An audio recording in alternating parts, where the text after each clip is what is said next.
حبايبي من كل مكان عاملين ايه؟ يا رب تكونوا بخير. روتيني النهارده قوي واول مره اعمله معاكم على القناه بتاعتي. كنت قاعده كده بقى لقيت الدنيا حواليا زي ما انتوا شايفين كده، اللي واكل لب واللي واكل اللي شارب شاي واللي حاطط السكر. المهم يا حبايبي ربنا يخلي الموجود يا رب. رحت قايمه كده متنشطه وجايبه العصايه بتاعت المقشه دي وبركب فيها الشرشوبه زي ما انا وريتها لكم كده، جميله جميله لتنظيف الحيطان. انا بجيب واحده وبسيبها لتنظيف الحيطان، بس لما بتتبهدل بروح غسلاها ومسحه بيها الارض.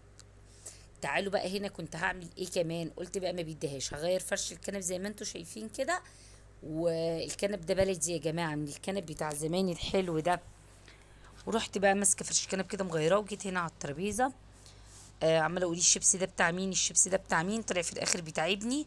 رحت ماسكه العلاج بقى وفرشت المفرش زي ما انتوا شايفين كده وخليت الدنيا زي الفل. عايزه اقول لكم كده بقى بعد ما كنست ايه، رحت قلت لازم بقى امسح، رحت جايبه الجردل ولما الفرشه ورحت مسحه. تعالوا هنا بقى دخلنا على المطبخ عشان نشوف هنتغدى ايه. ما عملتش غدا كتير، انا عملت شويه رز بشعريه بس ما جبتوش معاكم.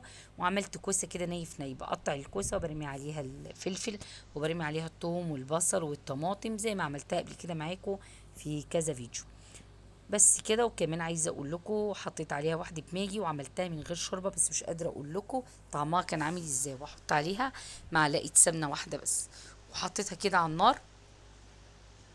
وقلت يا بنتي تعملي ايه تاني، تعملي ايه تاني. جبت الطماطم وجبت الخيار. عايزه اقول لكم السلطه لما بعملها ما بتتحملش خالص وبقت تحمض بسرعه جدا. رحت ماسكاها كده مقطعاها وما بحطش على السلطه بتاعتي ملح، انا باكلها من غير ملح وسريتش بتاكلها بملح.